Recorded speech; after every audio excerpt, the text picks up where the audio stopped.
Israel. A land of incredible beauty. Oh, so good. Unexpected flavors and complicated relationships.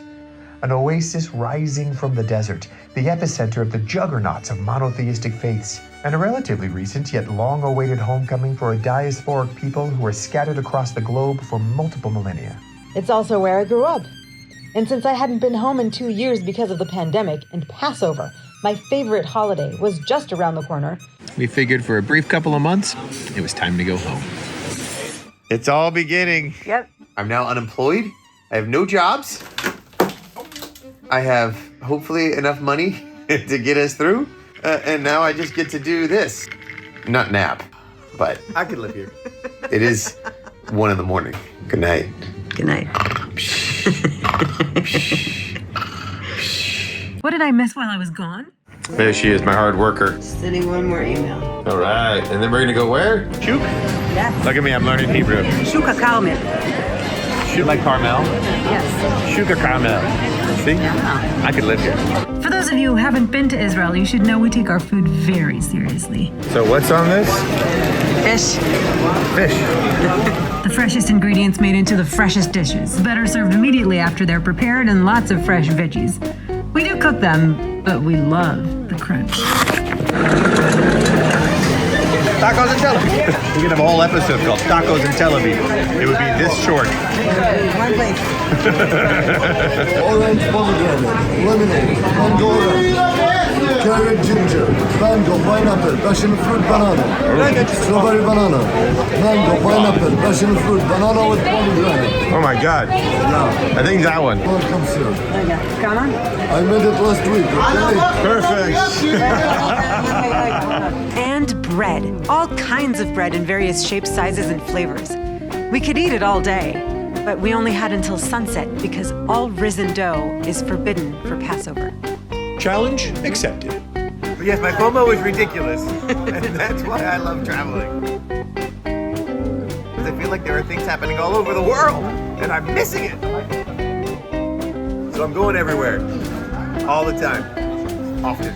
I'm taking you with me. Okay. Whether you like it or not. I like it. Oh, thank God. Well, obviously, didn't like it. Oh, did I mention the coffee? Oh my God, the coffee.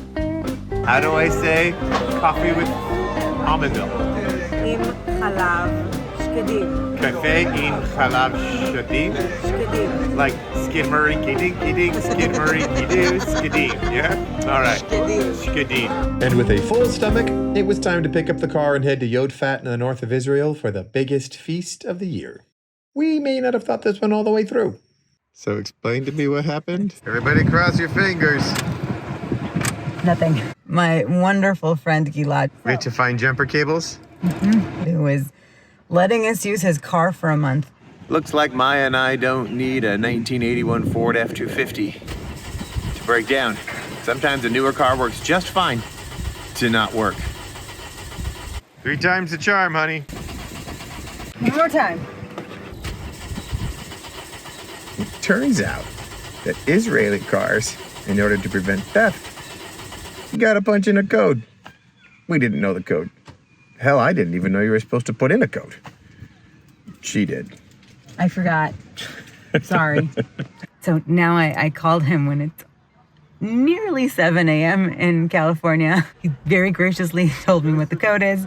And there are these nice guys who are going to come back in a few minutes. And we're going to see if the code is the issue. And then we can start the car and drive it away with all of our stuff and have a car. Yeah! And we're on our way. We're on our way. Israeli drivers are not known for their patience. Don't tell the Israelis. That's okay. None of them are watching the show anyway. Maybe we'll get them to watch the show and then I'll, open my mouth and say all of the things that I think about our people and then they'll hate me. Wow, we might not put that in the show. We might not put that in the show. You might be asking yourself, where's the fucking yes moment here? To be honest with you, so are we. You've seen us travel and head to see my family, but what you might not know is that Israel and being Israeli is part of my internal struggle. Don't get me wrong. I love my family and friends to the ends of the earth, and I would do anything for them. But it wasn't as easy for me to go home as I thought it would be. It could be the geographical distance that created a cultural one. Maybe I've immersed myself in the US for too long. Or maybe it comes from realizing that no place is perfect and idyllic, much as my subconscious wants it to be. I left Israel for many reasons. The main reason was, and still is, that the music scene here is very small. The classical music scene is even smaller within the small music scene. But also before I left, I felt like I felt like I needed to justify all of my actions. Why did I choose this career? Why am I not as well known as I should be? Nobody ever said it that way. Every time I get asked questions, I immediately go on the defensive to justify that what we're doing isn't just some irresponsible, childish whim. I guess the questions that they ask are asked through their definition of success, as opposed to how you define success. I don't know why I care so much Because about we other care people's thought about it. Because when they ask these questions, it feels like they're questioning your choices, your motives. I know, but I feel like I have to let that go. Also, the coffee is delicious. You define your own success by your own measure and your own experience and the time that you spend studying the art or the profession that you have. Maybe the point of this project is for us to become brave enough and believe in ourselves enough that it actually doesn't matter, even if other people are judging us. It's about making connections, making human connections with people, and hearing about moments in their lives that were meaningful to them. And since everybody has these kinds of moments, it's about making that connection even when there's an enormous cultural divide and a language barrier and all of that bullshit. If we can make this popularity successful, that's wonderful, but this is worthwhile even without that. Oh, I agree. Why are you doing it? It makes us happy. Yes. And if it Because stops, it makes us happy. That's the best answer. and if it's not making us happy, then we should stop fucking doing it. Yeah. Like what we do, make sure we don't forget to do the thing that we want to do. Yeah. And then also, chill the fuck out. Chill the fuck out.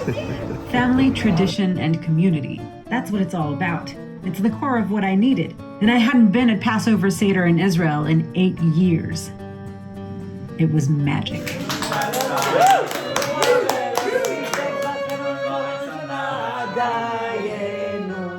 Right? So good.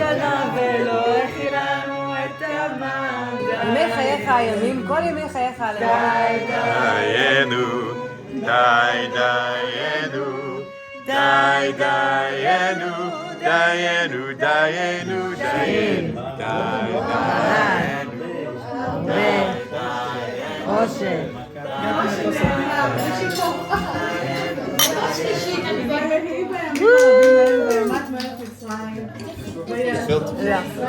What is gefilte? Was it like jellied fish? It's just cooked fish meatballs. I can totally eat this. I also hate this. Do you hate it? I love it. Oh. Very, very.